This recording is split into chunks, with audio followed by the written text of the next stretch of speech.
السلام عليكم ورحمة الله وبركاته. كنا وعنا ونحسن ملك استادوني كجوجتان ومركلي برامجنا عافمادك. موضوعنا أي waxaan uga hadli doonaa dhagaxaanta ku sameysma kaliyaha kuwaas oo sanadadii dambe dadka Soomaalida aad ugu soo badanayay. Waan xaalad kamid ah xaaladaha caafimaad darro ee dadka Soomaalidu ay la tabaalaysan yihiin kuwaas oo inta badan aan helin daweynta ku habboon iyo sidoo kale talooyinka caafimaad ee xagga marka laga hadlayo tacliinta ku saabsan. Waxaan sidoo kale eegi doonaa waxyaabaha sababa siyaabaha loo daweeyo siyaabaha loo baaro iyo sidoo kale talooyin ku saabsan sidoo qofku ugu hortagi karo dhagaxaanta ku sameysma kaliyaha inagoo ka eegi doona dhinacyo badan oo ay ka mid yihiin qababka marka dhagaxaantaas u sameysan yihiin midabadooda iyo sida marka qofku ku garan karo inuu qabo ama uu leeyahay dhagaxaanta marka kaliyaha ku sameysma. hase yeeshee intaynaan u gudagelin dhagaxaanta ku sameysma kaliyaha oo mawduuceena ku saabsan yahay waxaan jecelahay inaan dib idin xasuusiyo qaab dhismeedka ama marka habka kaadi mareenku sida uu samaysan yahay. marka laga hadlayo habka kaadi mareenku waxa uu ka kooban yahay labada kaliyood iyo labada dhoomood ee marka iyagu dhinacyada ka xiran sida marka muuqaalka ku aragtaan. waxa ku soo xiran kaada haysta oo ah marka alka lagu kaydiyo kaadida in muddo. waxa sidoo kale ku soo xiran dhuunta qaada marka kaadida marka jirka dibadda uga saarta. kaadidu marka waxa ka samaysan tahay dhowr kiimikood oo marka isu tagay kuwaas oo marka haddaan jirka dibadda looga saarin caafimaad darro marka qofka u keeni kara. hase yeeshee mawduuceena ayaan ku jixjixi doonaa ama kaga hadli doonaa tan iyo dhammaadka ee isla socod wanaagsan.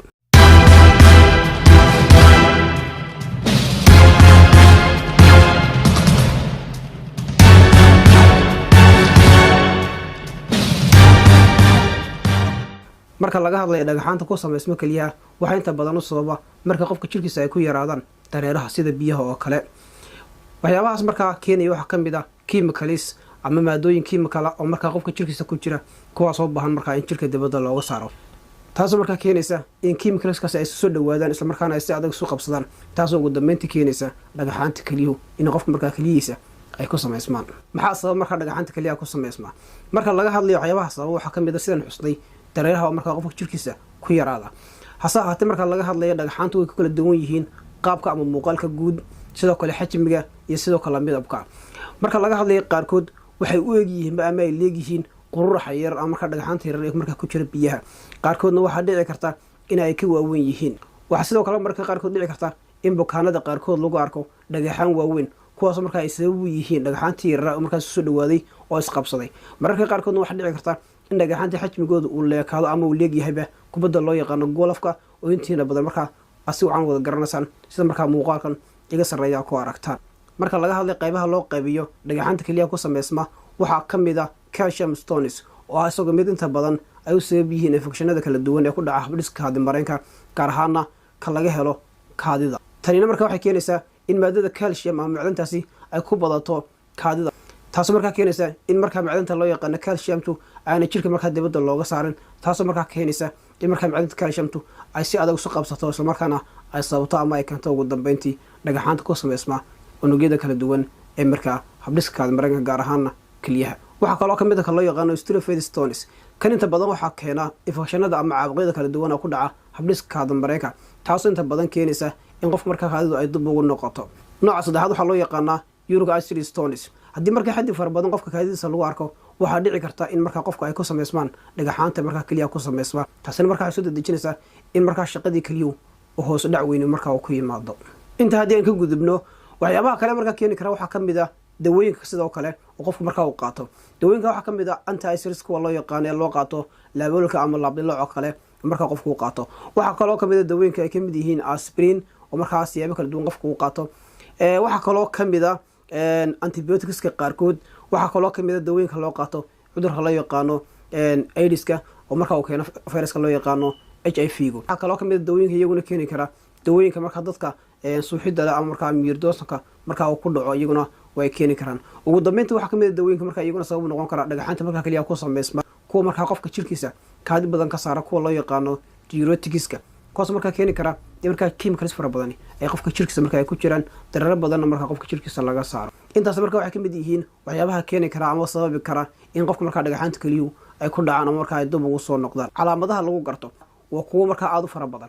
hase yeeshee waxaan isoo gudbin doonaa kuwooda ugu muhiimsan islamarkaana qofku uu ku garan karo inuu leeyahay dhagaxaanta markaa kaliyaha ku sameysma taasoo markaa u baahan in qofku markaa uu la tashado dhakhtar ama sidoo kale uu maro baaritaan isagoo isticmaalaya qalabada markaa aan dib ku sheegi doono ee markaa lagu baaro dhagaxaanta markaa keliyaha ku samaysma. Calaamadaha waxaa ka mid ah in qofku markaa xanuun ka dareemo qaybta ubucda oo kale ama sidoo kale macdanta. Calaamadaha kale markaa lagu garto waxaa ka mid ah in qofku markaa uu yeesho xumad fara badan ama markaa temperature-kiisu markaa uu aada u kaco. waxaa kaloo ka mid in qofku yeesho dhidid fara badan. waxaa sidoo kale ka mid ah calaamadaha lagu garto dhagaxaanta keliyaha ku samaysma in qofku markaa uu marna xanuun dareemo, mararka qaarkoodna xanuunkaasi uu markaa aanu qofku dareemin oo markaa uu ka ladnaado. oo mid ka mid a markaa calaamadaha lagu garto islamarkaana qofka halis markaa caafimaadkiisa u keeni karta maadaama qofku aanu go-aan ka gaari karin xanuunka markaa haya. hase yeeshee waxaa wanaagsan haddii qofku calaamadaas kale isku arko in markaa dhakhtarra tashado ama sidoo kale uu baaritaano markaa uu maro. waxaa kaloo ka mid ah calaamadahaas inuu ku arko kaadidiisa, sidoo kale uu dhiigga ku arko. waa calaamadaha kale lagu garto dhagaxaanta keliyaha ku samaysma. waxaa kaloo ka mid ah calaamadahaas in qofku markaa uu yeesho infection kusoo noqnoqonaya islamarkaana qofka kaadidiisa laga heliyo. ugu dambeyntan waxaa ka mid ah in qofku uu yeesho shuban uu yeesho.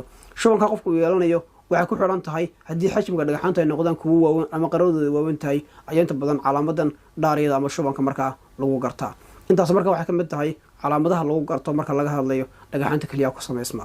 habka loo baaro marka laga hadlayo habka loo baaro dhagaxaanta keliyaha ku samaysma waa kuwo kala duwan.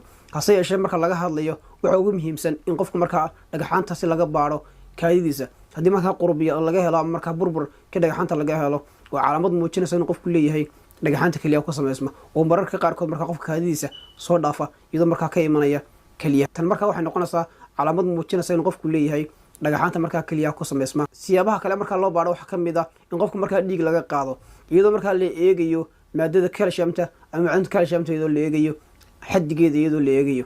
taas markaa waxay ka turjumaysaa haddii ay aada u sarreyso in markaa shaqadii keliyuhu ay liidato islamarkaana qofka looga shakiyi karo inuu leeyahay dhagaxaanta markaa keliyaha ku samaysma. waxaa kaloo markaa ka mid ah siyaabaha loo baaro qofka la saaro qalabka loo yaqaano CT scan kaasoo markaa iyadan lagu eegayo xaaladda kelida iyadoo markaa la hubinayo sida muuqaalka aragtaan xajmiga dhagaxaantaas inta leegyihiin iyadoo markaa la eegayo sidoo kale xaaladda guud ee kelida. ugu dambeyntiina waxaa ka mid a siyaabaha loo baaro haddii markaa haweeneyda uur leedahay in lagu baaro ama lagu eego qalabka loo yaqaano ultrasonic scan kaasoo markaa la eegayo iyadana sidoo kale xaaladda guud ee markaa keliyaha maadaama markaa ilmihii ku jira markaa hooyada uur kale uu cadaadis ama barashar uu saarayo keliyihii taasoo markaa uga sii dari karta ama xanuun ay markaa dareemi karto haweeneydu. intaas markaa waxay ka mid yihiin siyaabaha loo baaro dhagaxaanta markaa ku dhaca ama ku samaysma keliyaha. siyaabaha loo daweeyo marka laga hadlayo siyaabaha loo daweeyo dhagaxaanta ku samaysma keliyaha waa kuwo markaa aada u fara badan. hase yeeshee waxaynu eegi doonaa kuwooda ugu muhiimsan. waxaa ka mid ah in qofku markaa uu cabo biyo fara badan waa talada koowaad. waxaa kaloo ka mid a markaa in qofku qaato dawooyinka xanuun baabiyaasha si markaa xanuun qofku markaa aan ugu dareemin. waxaa kaloo markaa qofka la siinaya dawooyinka loo yaqaano alpha blockers. dawooyinkan inta badan waxay qofka ka caawiyaan ama ay ka saacidaan in markaa dhagaxaantu ay si sahlan markaa qofka ay usoo dhaafaan. hase yeeshee waa inuu qofkaasi dhakhtar kala tashadaa ka hor intaan markaa aanu isticmaalin dawooyinkan. waana kuwo inta badan ku xidhan qoraal markaa uu dhakhtarku uu qorayo isagoo markaa garanaya dawada markaa qofka bukaanka ku habboon. waxaa kaloo ka mid a siyaabaha loo daweeyo inaan qofku cunin cuntooyin markaa ay ku badan tahay milixdu.